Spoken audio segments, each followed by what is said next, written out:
Hello, everyone, and welcome to the 216th episode of The Atlas Society Asks. My name is Jennifer Anju Grossman. Most people call me JAG. I am the CEO of the Atlas Society, the leading nonprofit organization introducing young people to the ideas of Ayn Rand in fun, creative ways, including animated videos and graphic novels. Today, we are joined by my old friend and mentor, Jim Pinkerton. But before I even begin to introduce my guest, I want to remind all of you who are watching us on Instagram, Twitter, LinkedIn, YouTube, Facebook, you can use the comment section to type in your questions, and we will get to as many of them as we can. So our guest, Jim Pinkerton, and I go back about 25 years. We met when he was a policy advisor to the George H.W. Bush administration, and I was a researcher and then a speechwriter. Previously, he worked in Ronald Reagan domestic policy office, and later we worked together in advising Ted Forstman on the launch of the Children's Scholarship Fund. Jim was also a key advisor to Roger Ailes during the launch of Fox News. Jim is the author of several books, including most recently The Secret of Directional Investing, Making Money Amidst the Red-Blue Rumble, which offers a new way to think about investing in politically polarized times, which we will talk about. Jim, so great to see you again. Nice to see you. Thanks for having me.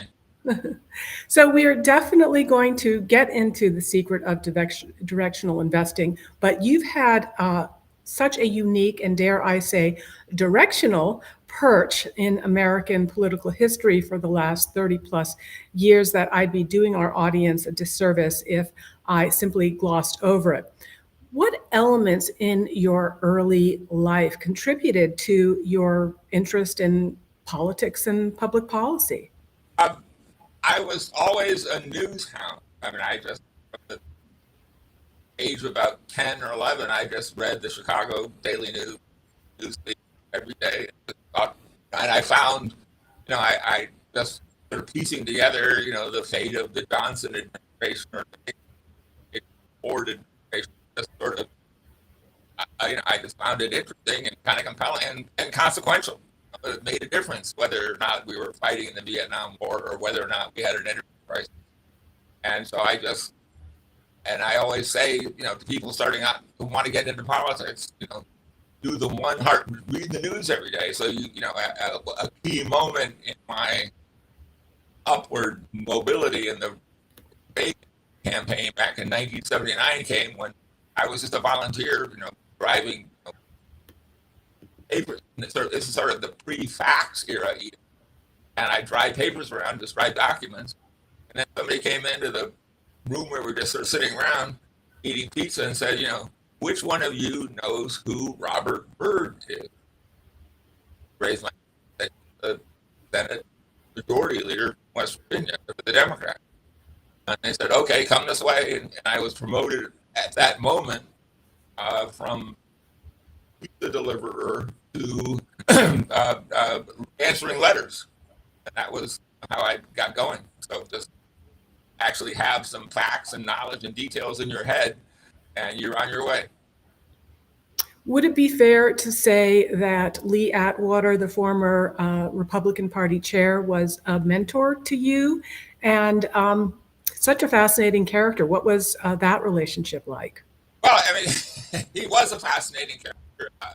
And died tragically at the age of 40 of brain tumor.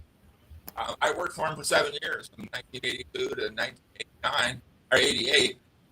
In the person of Reagan White House, and then the George H.W. Bush political action, and the Bush campaign, and then he went to be chairman of the Republican National Committee in 1989, and I went to the Bush White House, and he was a brilliant, driven, intense guy, and people always suggested, look, anybody who had that much sort of mental energy to kind of turn on him somehow and sort of give him a brain tumor. I don't know about that, but he just was,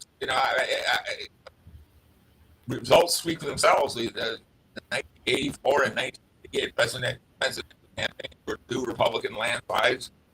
Reagan got 525 electoral votes. Bush got 426. Those are the last times that any president got over 400 in either party. And,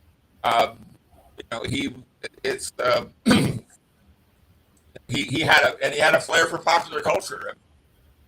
Had he lived, he would have been a regular on David Letterman, and so on.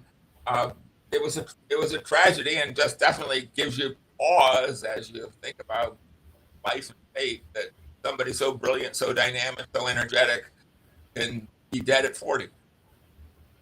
Yeah.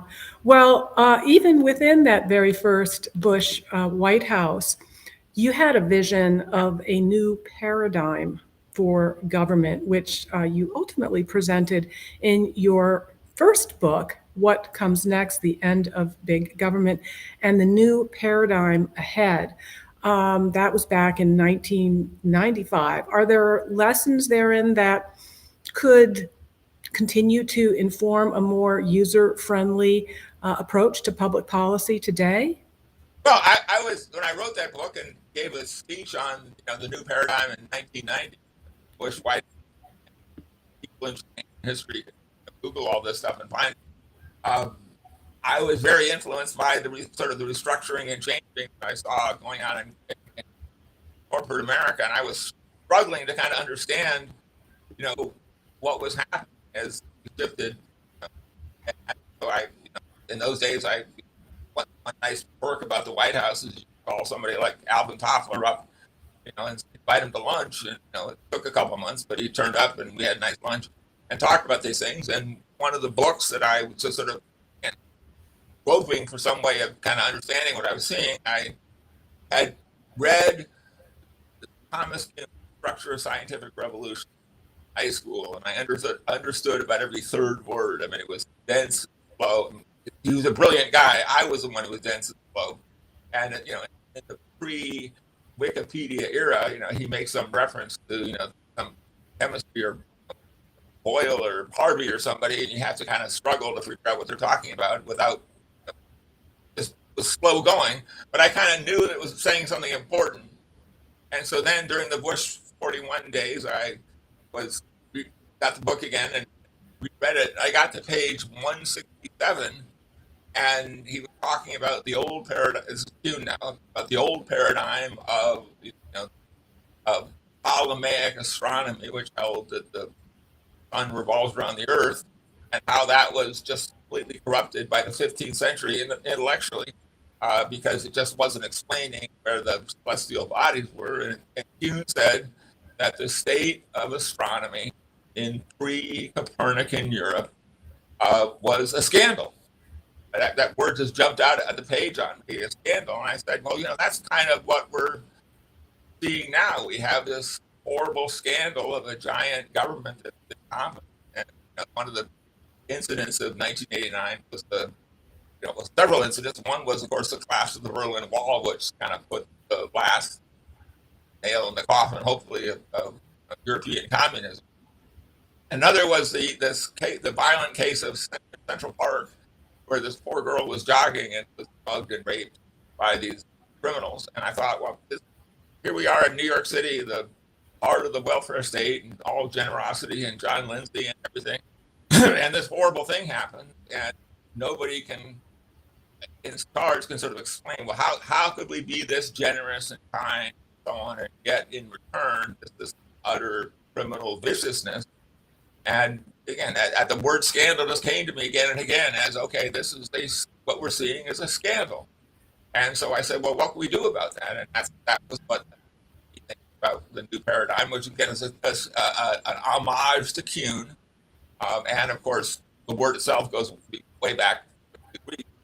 And that got me thinking, well, that's sort of what we need. And I do think that it helped spark a discussion inside both parties, frankly, more inside the Democratic Party than the Republican Party, as to how you reinvent government. It got, the Bill Clinton and Al Gore administration was very influenced by it. They created a whole reinventing government thing, which was a task force, which did quite a lot. it actually succeeded in shrinking the government and the size of GDP to the lowest level it had been in the post-World War II era. So it was successful in terms of as far as it went. And the Democrats had kind of lost interest in that, but at the time they were very interested. And it continues to live. And Newt Gingrich was talking about this and emphasizing this. Plenty of governors have been struggling with this. So it was, I think as long as there's a bureaucracy that needs to be reformed, people will be thinking about some paradigm shift and how to make it better. So Roger Ailes was also a person that you worked very closely with, and looking back to your role with him in the launch of Fox News. Now, however many years later, in what ways do you think the original vision that you two had for Fox News has been achieved, or in what ways has Fox failed to live up to that vision? Well, I mean, I worked for Roger in the Bush campaign days in the 80s, and then started working for him at Fox in 1996, actually before the Fox channel launched. And I was pretty close to him. And I think Roger definitely had a vision of if 90% of the media are liberal, then if something is not liberal, people will notice. And he was 100% right. And he was very disciplined, very organized, and put on a showman. I mean, he worked on the Mike Douglas show for years, and so he knew how to make an entertaining show. He knew how to have nice colors and nice music, attractive anchors, good talkers, and things like diction.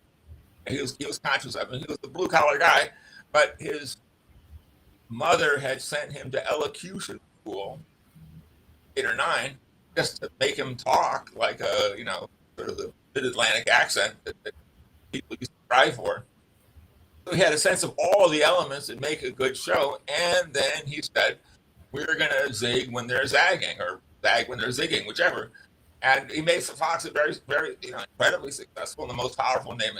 And I'll say also, he was a great guy. He was a wonderful boss, and I realize there's all no secrets with Google, so anybody who doesn't remember this can look it up easily enough. He was a wonderful guy, great boss, and did a great job. And I will just say, as an aside, speaking of where Fox is now, one of Roger's projects, and he was born in 1940, so by the time Fox was in its full flower, he was, pushing 70 or almost 80. And so in that sense, he was not as able to finish things as he wanted to. One of the ideas that we worked on back in 2001, Fox Nation, was our idea of trying to inject the new social media into the presentation. We sort of understood that in a world of a million billion podcasts, just the idea of one linear cable channel is not going to cut it. And so they created the Fox Business Network in 2007. And then Fox Nation, which was an attempt to get social media to have people make it participatory. So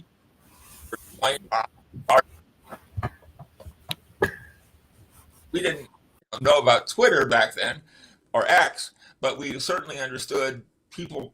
It's not just people want to watch; they want to be part of it. They want to help. They want to make it better. I mean, as Twitter and social media in general prove, if you give people a chance to express themselves, they will do it, and they'll amaze you with how creative they are and how interesting they are, and even how journalistic they get. And I saw a great video just today of Steve Cortez at the Democratic convention in Chicago, saying, I'm Steve Cortez, who's a Republican influencer type. I'm here at the Democratic convention because I have a friend of mine from Venezuela who would like to join come to the Democratic convention. And since he crossed the border without anybody bothering him, why can't he come to the Democratic convention without anybody bothering him? So it was sort of a setup where they went to these various checkpoints and said, hi, Edwin would like to come to the convention, and would you like to let him in? security guards, on camera, they were saying, well, no, you can't do that. You need ID cards, you need a badge, you need all this stuff. And it was a funny skit, and it's the kind of thing that only comes from free people, wisdom of crowds, trying new things, doing things. You got to be on. That's the idea we had for Fox Nation. And unfortunately, Roger was, pushed out in 2016.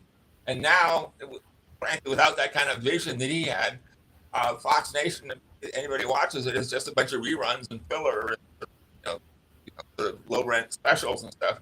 It's nothing. It's just another TV network, and it's not what Roger had in mind. Yeah, well, and like you write in Directional Investing, if you're going to have something new and it's going to be expensive because that Fox News Nation is not cheap, it's got to be 10 times better, not about half worse. So on a personal note, Jim, a few years back, you faced a pretty severe neurological health scare, one which knocked you off your regular Fox News appearances and was really life-threatening. I think it's impossible to go through anything like that without it changing your outlook in some fundamental ways. What were some of your takeaways from surviving that near-death experience?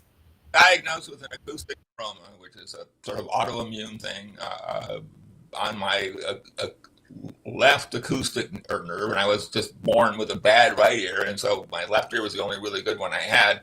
And they said, this neuroma is in your head, and if you don't take it out, it'll cause a stroke or something. And so I sort of said okay, and it was as I went to Johns Hopkins, good doctors, and it's 12 hours on the operating table, and it was very difficult. I had a spinal leak on top of that. It just became a genuine difficult situation for a couple of years. I finally went to Cedar Sinai in Los Angeles, and they fixed spinal cord leak. And so I would just philosophically say that, and it's sort of obvious, but it's things that are obvious are still hard to keep in your head when it's happening to you. Know what you're getting into. Not every problem can be made better with surgery. I think back to a show we both have very much enjoyed, Star Trek in its various iterations. One of the sort of jokes, which is I now see the profundity of it, is Dr. McCoy saying, from the perspective of the 24th century, he said to Captain Kirk, Jim, in the old days, in the primitive days, they used to cut people open to solve the problem. And surgery is such a crude instrument. Now we have, tricorders and everything.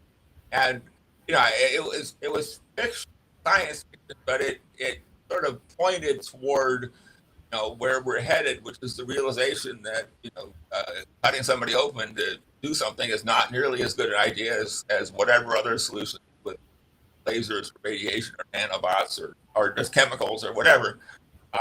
And so actually that led me to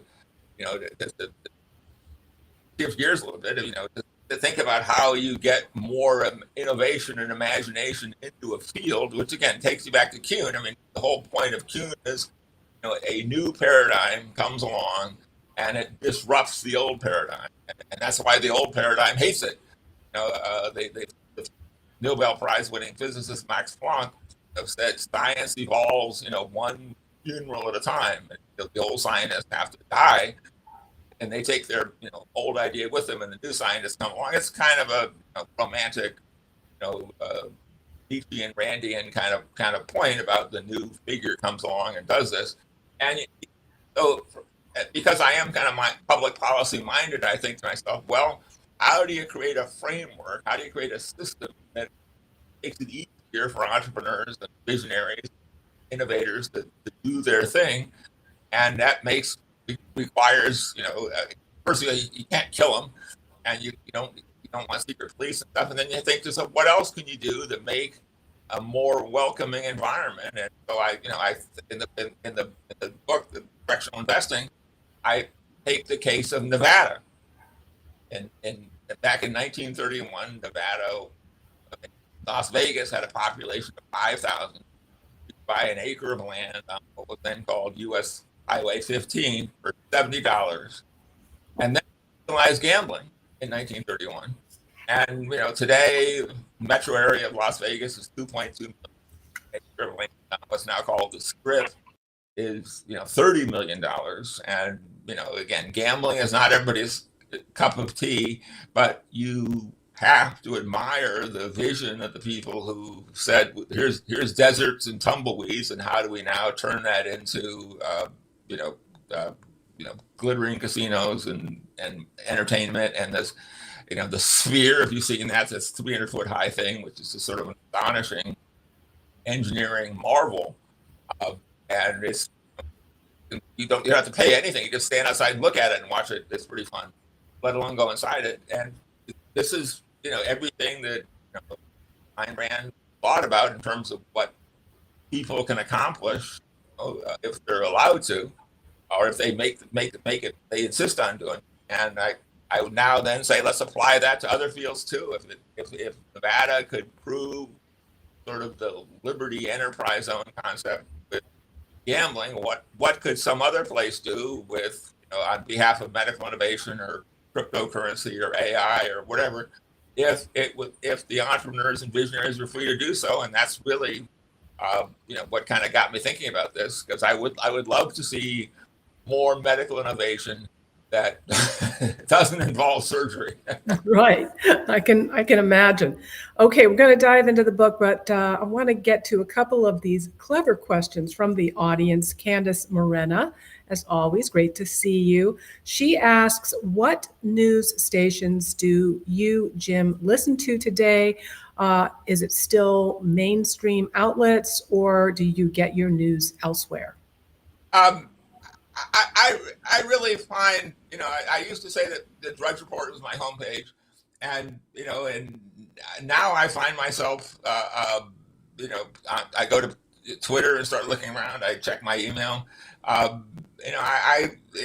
It's really hard to say. There's, I because I live in DC. And I still follow politics pretty closely. I guess I read Punchbowl and Axios and Politico Playbook just to see what's going on in the presidential campaign. But I fully understand, unless you're a hardcore political junkie, that's pretty obscure. But look, all the people who say read widely, just read promiscuously. I think Thomas Jefferson said that. Machiavelli said, I get home from work. He was a diplomat in his life, and I then have a drink and then commune with Plato and Plutarch, and I know the feeling. We all, anybody on this podcast knows that kind of feeling of as a participant or audience. Yeah, it is fun to read things. Just read widely. I just am reading John Greenspan's book on the age of acrimony. It was a sort of history of the United States from 1865 to 1915. And again, if once you sort of get into it, you see, well, there's patterns that human nature, for obviously the political parties and so on, that recreate themselves. And look, whether you're interested in politics or botany, you'll see the same thing, and it's one of the few pleasures of getting older. All right. Well, another question here from My Modern Galt. Good to see you here too. Looking back at the 1970s and 1980s compared to now, what is the biggest change in regards to government policymaking? Since the 70s and the 80s? I would, a fellow named Benedict Anderson, who was a political scientist, wrote a book in about 1987 called Imagined Communities, and it's about the rise of nationalism as a phenomenon. And he's sort of on the left, and he talked a lot about what he called print capitalism. Just saying, once you start thinking of yourself as a German or a Frenchman or an English and so on, then things fall into place in terms of nationalism. But if one were to take the book broadly, what has changed, and Roger Ailes gets a lot of credit for this, is there's now just sort of half the country that just says, look, whatever the liberal establishment says is most likely, at best propaganda and at worst a lie. And it's just sort of a permanent oppositional dialectic culture that says, look, if, Walter Cronkite or Katie Couric or, Anderson Cooper say it, I just don't buy it. And that then gives you the space for imaginative, counter political figures, whether it's, Ronald Reagan or Donald Trump or, Ron DeSantis or Greg Abbott or whoever, to say, look, let's try something different, and the school choice movement is a good example. It just has so erupted now, you could read the New York Times or the Washington Post and really never know much is going on in school choice. And yet, if you go to Twitter and you follow, for example, Corey DeAngelis, who's got a pretty substantial following on education, you'll see they're winning primaries and knocking off sort of anti-school choice Republicans all over. There's 3 and 3 yesterday, just I think in Idaho or someplace, I've forgotten where. But nonetheless, it's a constant process now of change, and it is occurring with media intellectual oxygen completely outside of New York City or DC. So the subtitle to your book is Making Money Amidst the Red-Blue Rumble, and you acknowledge the reality that the American population has become more politically polarized. Given your unique historical perspective, what are some of the key forces that have fueled that polarization? I like people will say the forces are, media and social media. And again, I think Fox had a lot to do with it. I think Fox just clearly established, and every other sort of, right-leaning media outlet since can say they owe us some kind of debt to Fox. And identifying, a sort of a counterculture, has been part of it. But I would also say that a lot of what's going on is just, the biological term of speciation. It's just as Charles Darwin said, all systems evolve towards complexity. And, this country is 340 plus million, whatever it is now. And of course, in the same way that there's always more forms of ice cream or potato chips or, TV, cable channels or podcasts or, websites, of course, there's more of it all the time.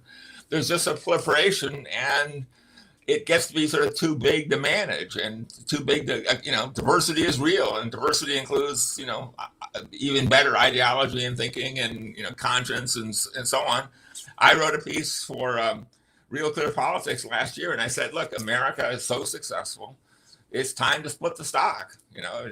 I'm not looking for secession or civil war or anything close to that, but I'm just sort of observing that there is clearly a red state culture and clearly a blue state culture. And, you take an issue like transgenderism, it's, obviously, unpopular in some places, frankly, kind of popular in other places. I saw a poll just recently in New York State that said by a 58 to 27 margin, New Yorkers want to put transgenderism into the state constitution. That's not going to happen in Alabama or Texas, but it might happen in New York. But people are, it's part of being, this diversity. And so I think that a lot of this red blue stuff, which is, I think is very real and is, continuing and will extend, is just simply the realization that, look, some people are optimists, some people are pessimists, some people half full, half empty. So the red blue is an expression of that divergence, and thanks to the Constitution and thanks to the basic loose jointedness of the American system, it'll be possible for Texas to have one view on school choice or abortion or gun control or whatever it might be, and Massachusetts to have another, and they can stay in the same union and hopefully not kill each other. So you write that you particularly admire the investment acuity of Daniel Bell's book, The Cultural Contradictions of Capitalism. You say that he anticipated contemporary wokeness with its anti-merit, anti-capitalist obsessions. How so? Well, Bell wrote that book in 1976 and was noting, in the tradition of other observers, probably Joseph Schumpeter is probably better known, but he wasn't an American, so I didn't focus on him. Bell could just observe that capitalism and the free market and all that was creating wealth, and it had a paradoxical outcome, which is to say, people who were oftentimes the greatest beneficiaries of all this money and wealth ended up, for sort of strange but perhaps predictable psychological reasons, to actually end up hating it. They just said, no, this is terrible. I hate all this stuff. And, Bell didn't have the word wokeness, but he certainly had enough phrases to get the same point across. It is a contradiction or a paradox that the people who've been most benefited from wealth oftentimes end up, look at college campuses today, they just, I joke, that economists have a concept called superior good. Superior good is something that you consume more of as you get richer. So yachts are a superior good. There's also inferior goods, dog food is an inferior good because you get poor, you eat dog food. So superior yachts and limousines and jets and so on are superior goods, but also just sort of, forgive my language, bullshit is a superior good in terms of, yes, you have so much money, you're so privileged, you have so little work to do that you spend your time just creating nutty thoughts and thinking yourself you want to be transgender or something. And it's an unfortunate, element of human nature. And again, you have to, as you think about politics, you have to think about, how do I may not be able to stop somebody from becoming a nut, but how do I at least keep them from hurting me or hurting the country? Right. So one of our scholars, you talk about the sort of Hamiltonian and Jeffersonian framework in secret of directional investing. And one of our scholars at the Atlas Society, Professor Richard Salzman of Duke, wrote an important piece called "America at Her Best is Hamiltonian." He concludes with this observation, quote, "Some say America at its best is neither fully Hamiltonian nor fully Jeffersonian, but instead a judicious, balanced mix of each. The first, it is believed, would bring too much elitism, capitalism, or inequality, and the latter, too much populism, agrarianism, or democracy. Yet America suffers from the latter and not the former." Can you, as mentioned, you devote a substantial attention in your book to your interpretation of the Jeffersonian Hamiltonian distinction. Would you break that down for us? Well, a lot of it comes from the writer Herbert Croly, who wrote The Promise of American Life in 1909, which is nobody's heard of it now, but it was an incredibly influential book in its time. Theodore Roosevelt read it, Franklin Roosevelt read it. It was just, extremely influential in its day. And, Croly observed, and he wasn't the first, but he kind of made it more kind of schematic. The Jeffersonian tradition is small government, freedom, expression, with the paradoxical elements like slavery and stuff, but mostly that was not. Jefferson was anti-slavery. He just was sort of stuck with it. And the Hamiltonian tradition is business and tariffs and sort of a little bit of industrial policy and so on, but mostly just and finance. I mean, Hamilton was the creator of the Bank of New York in 17, he's still in his 20s, and so you can say that Jeffersonianism is more libertarian, and that's attractive. And you can also say that Hamilton is more consciously pro-business and pro-economic growth and pro-development, and that's also attractive. And so Croly just discussed at some length how these two traditions have interacted with each other. And again, there's plenty of people who say Jefferson is terrible, and there's plenty of people who say Hamilton is terrible. And yet, there's more issues going on than just the economy. It's also a country. I mean, you and this is the point about Nevada. Nevada was free to be an enterprise zone and to get rich on at least some people get rich on gambling, and in part because it didn't have any laws against gambling, but also because it wasn't conquered by Mexico or China or Utah or Japan or whoever. So we used to talk about what a great miracle of freedom Hong Kong was, and then the Chinese communists swallowed it. So you have to, as I see it, if you want to have a place where investors can feel good about the next decade or 50 years or 100 years or longer, you have to implicit in there somewhere is, look, you and your investment and your descendants are not going to get conquered by the Huns or the Nazis or the whoever's. We will figure out a plan for protecting you, and that does require a certain rigor in the system that says it's not just doing what you want to. It's also organizing yourself so you stay defended. You need some kind of plan. It can be technology, it can be armies, it can be something. But whatever it is, Nevada has had it, and Hong Kong has not. In the past history, Venice, other rich city states just couldn't figure out a plan for defending themselves. Singapore has. Singapore is, it's hardly a libertarian paradise, but nonetheless, it's very prosperous. Singapore has made a balance of being prosperous and not getting conquered. The same thing with Bahrain and Qatar and in the Persian Gulf. These places, nobody would say they're perfect, but they're better than Iran, better than Iraq or Syria or someplace. So Crowley just sort of meditated on this political system, and so your colleague at the Atlas Society is right. I mean, Hamiltonianism is a sort of a vision of, as Calvin Coolidge said, the business of America is business. Let's get right down to it and start, making money and doing things. At the same time, Hamilton, wrote the Report on Manufactures in 1791 for President Washington, with a very much an eye toward media industry to produce weapons. We nearly lost the American Revolution because we couldn't make muskets and barrels and the canvas or sailing ships and stuff. So you need some kind of provision in there somehow, and this is up to clever people who also have just a canny sense of what soldiers and sailors and and defenders of your republic will allow, and that requires certain compromises.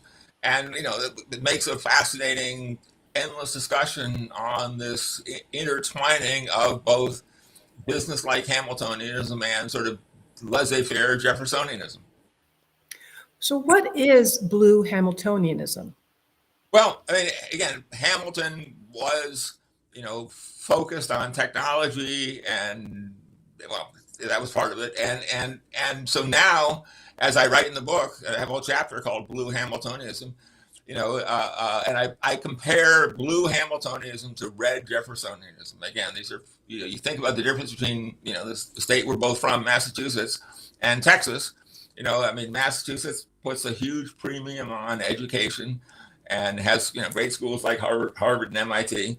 And and it has relatively high taxes and relatively high spending. And Texas is, in many ways, sort of the opposite. It does not have the kind of educational, really ultra high end educational schools that Massachusetts does. It does have low taxes. It does have growth. It does have no zoning, and at least in a lot of places. And its population is growing. And of course, as I point out in the book, if you tell somebody in Martha's Vineyard that the population of Massachusetts is shrinking because they're going to Texas, that person in Massachusetts and Martha's Vineyard or Situate or someplace doesn't say, "Great, that's delightful. I'm delighted. We don't want these people here. We want them to be, we want fewer people on the beaches and on the roads and so on." So again, it's blue Hamiltonianism, and in Massachusetts or California, it puts a great emphasis on technology. And as a driver of growth, the economist Robert Solow at MIT earned the Nobel Prize back in the 80s for making a sort of what can be summed up as, in terms of economic growth, capital is twice as valuable as labor, and innovation is twice as valuable as capital. So if you think about where the really, really super rich companies are, it's not really an accident that a lot of them are founded in California. It's a little disturbing, but if you're a Silicon Valley is in California with a 14% top income tax rate, not Tennessee, and and it may end up in Tennessee. I'm totally aware that Elon Musk has left California to go to Texas, and people like Joe Lonsdale have gone to Texas as well from California. So it's changing, But it's still the case that NVIDIA and Microsoft, which is actually in Seattle, of course, or Apple and Google, these are multi-trillion-dollar companies. And with AI, who can say exactly where this is headed? But it certainly seems like there's many many trillions of dollars ahead in the future on that. And Chat GPT is headquartered in the city that conservatives love to hate the most, which is San Francisco. It sort of tells you just how different people are. That somebody would say, San Francisco was overrun by homeless people and whatever else is going on there. That's where I choose to live because I want to develop this, AI system, Chat GPT, which is going to change the world and has changed the world just in the last 2 years. So, we all have our preferences as to what we want to live and how we want to live and so on.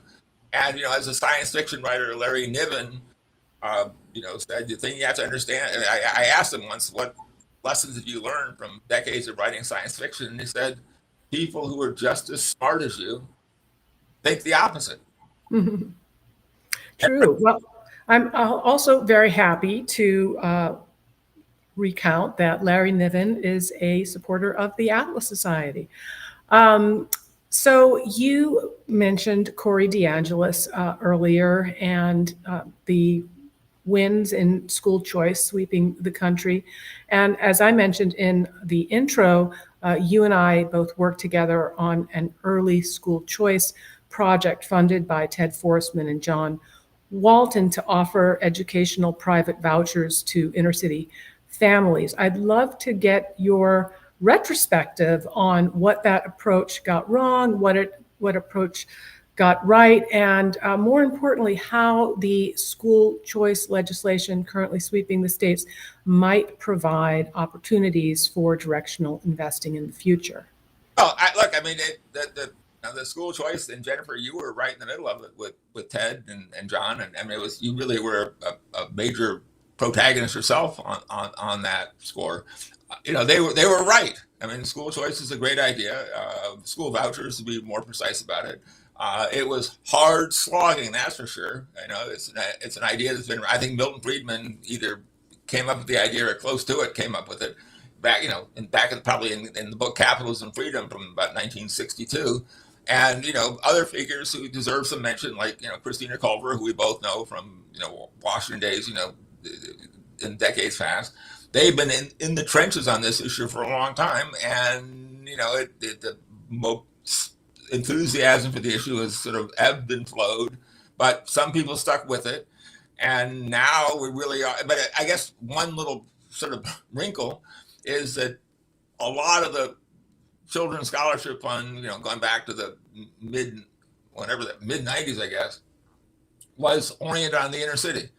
And, it's still a good idea in the inner city. But what has sort of taken people by surprise, at least taken me by surprise, is the degree to which, places like Idaho and, Utah are talking school choice. It's just, you can have a good idea and you stick with it based on principle, and you will be quite likely surprised by who sort of raises their hand in the audience and says, I want to do that. Corey DeAngelis wasn't like he was recruited. He showed up and volunteered, and then kind of has come on now to sort of like lead the movement in many. I won't say lead, but be a big part of it in many ways. And so, what's exciting is when a good idea happens, you sort of throw the bread on the water, and you don't know which fish bites and swallows it all and makes a run with it. And now we have, and yes, it's look the.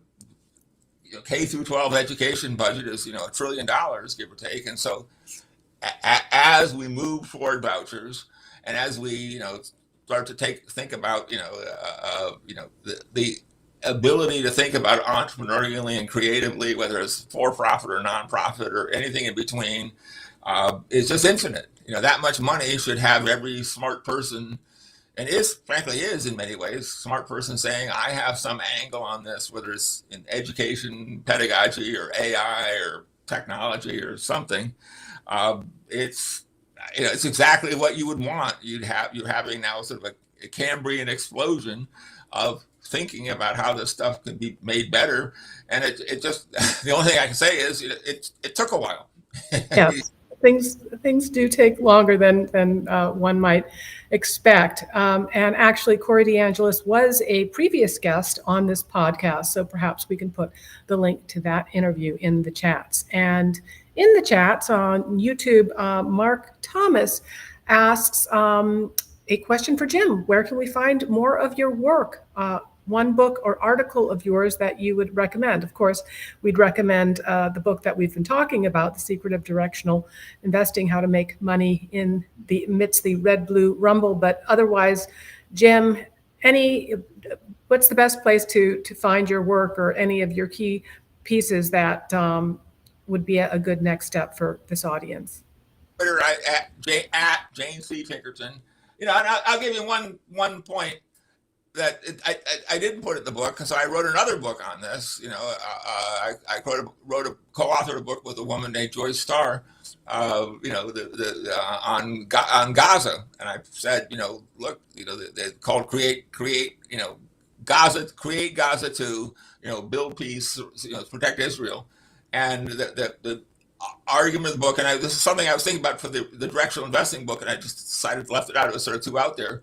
It is perfectly within our capability to build land in the ocean. The Dutch have been doing it for 800 years. There's not a country in the world that hasn't changed its coastline in a big way by adding, piling in land and landfill and building, stronger coasts, or even whole new islands. The Venetian islands in the Bay of Biscayne and between Miami and Miami Beach are all artificial. They were built back in the 1920s. So we read about NIMBYs and YIMBYs and growth control and housing costs and so on. There's an obvious answer: is build more land in the ocean. The population of the country, the world, has quadrupled in the last 100 years, from 2 billion to 8 billion, and we're still living on the same 29% of the Earth's surface, pretty much, and completely actually. And why not say we should let's build more islands or extend peninsulas, and part of this would be, what are the chances that Israel and Gaza are going to reach any kind of peace deal or settlement or anything, other than just having this kind of carnage every 5 years, and which is bad for everybody. And so why not think completely differently about putting an island somewhere and moving the people of Gaza there? And then once you start thinking about that, you could do that for the Rohingyas and maybe Taiwan, and then you start really thinking further. You can say, listen, wouldn't it be great to have a new Hawaiian island somewhere? That'd be kind of a good investment, right? So again, taking advantage of technology to do new things, and it's not only solve social problems, you can actually make money as well.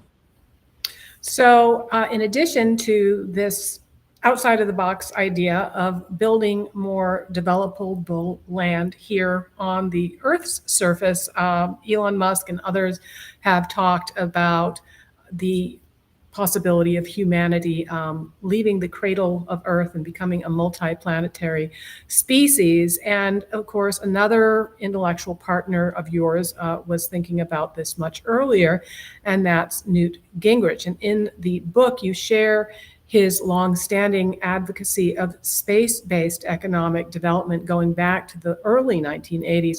What are some of the policy changes that could help make that vision a reality, and how might directional investing play a role?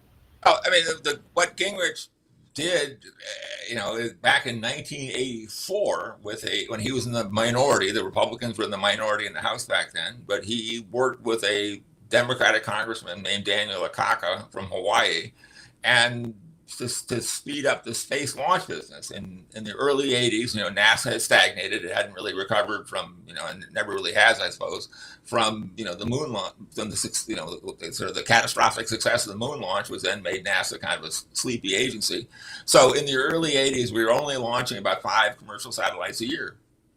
And a lot of it had to do with just the permitting problem. This is a classic syndrome of government.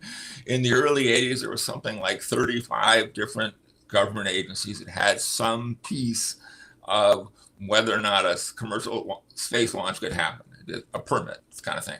And Gingrich and Nakaka said we should streamline this, and just being shrewd, mentioned about how the government works.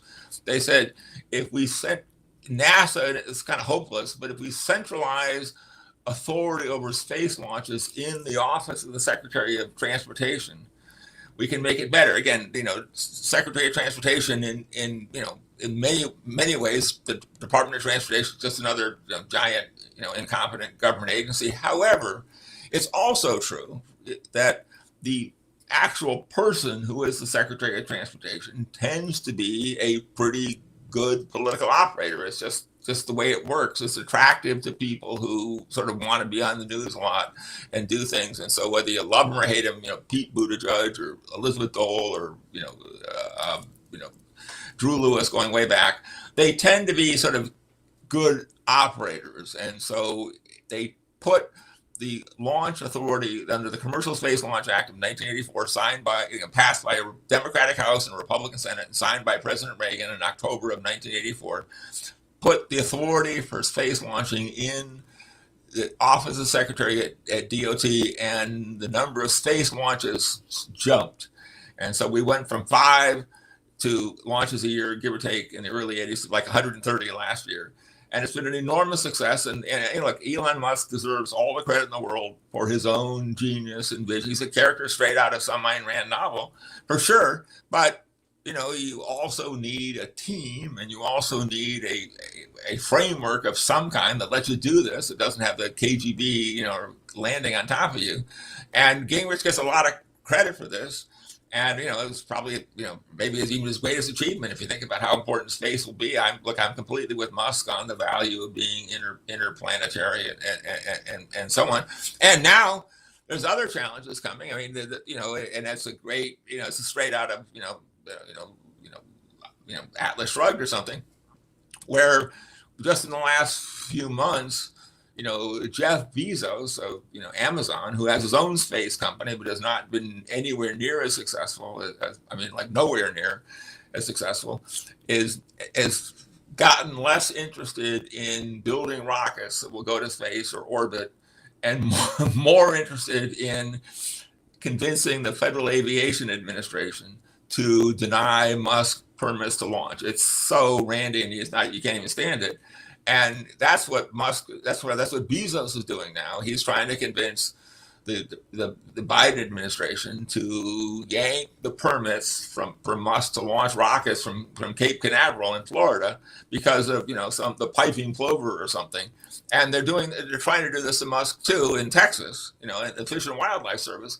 So this is a case where somebody who has 1 trillion% the right idea of what we need to do in terms of going to space. It's not that space is for everybody. It's just a great option and great for humanity and great for the human spirit.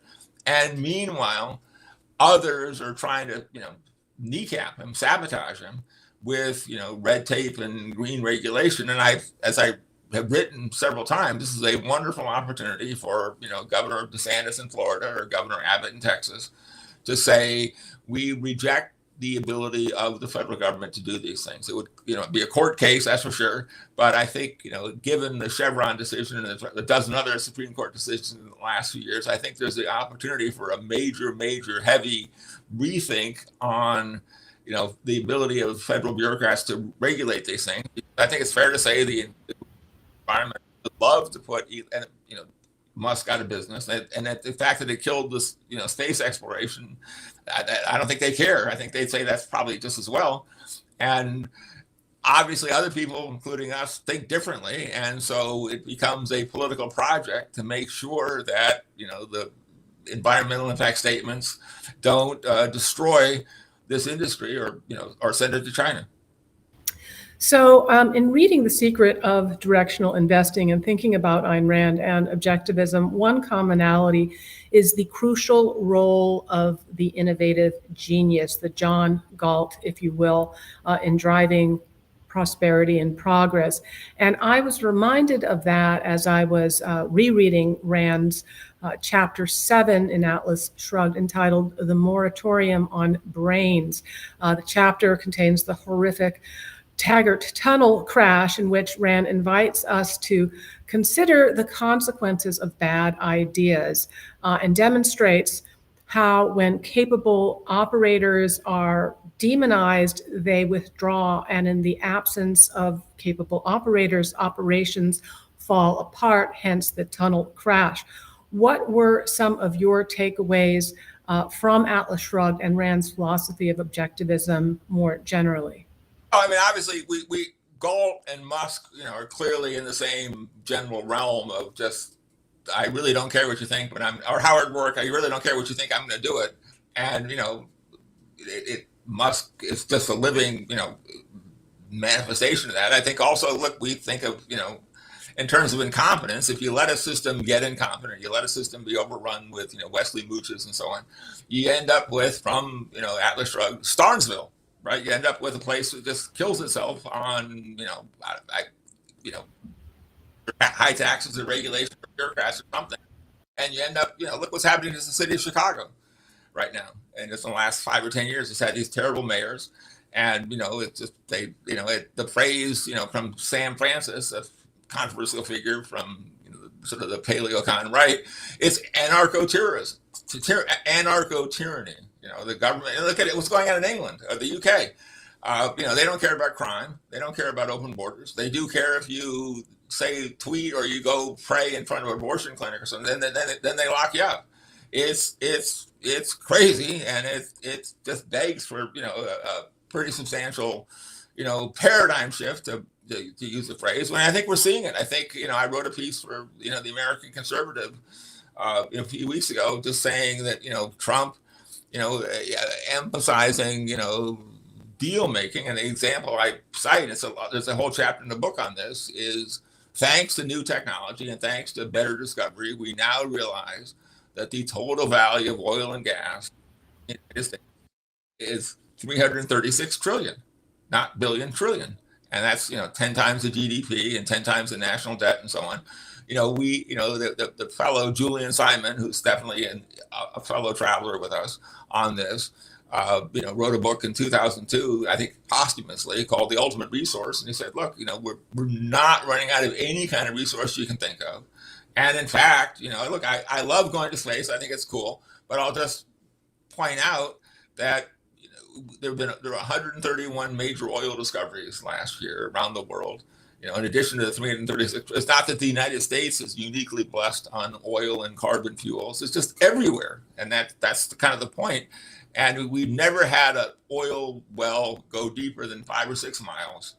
And the Earth, it's 1,800 miles to the Earth's core, and so the Earth weighs 6 sextillion tons. And now that we know that you can turn silicon, which is 29% of the Earth's crust, and I just was reading the other day about they've got some scientists in Denmark have figured out how to make rocks into batteries. They just grind up the rock and turn it into a battery. I mean, this is everything people have ever dreamed of sort of a Promethean, figure, inventing, and figures plural. It's not just one person. It's teams of scientists and, so on doing this kind of stuff. So when we realize that every ounce of 6 sextillion, that's 21 zeros, 6 sextillion tons of the Earth is some kind of valuable resource, then all of a sudden, frankly, the case for mining asteroids looks a lot smaller. I mean, if we could, we've never dug a mine more than 2.5 miles deep. If we went 10 miles deep, I suspect we'd find 4 times as much of whatever lithium or gold or, there's 122 million tons, this isn't a book, of gold in the Earth. We've only mined about 200,000 tons of that, and there's 122 million more tons to go. And it's just the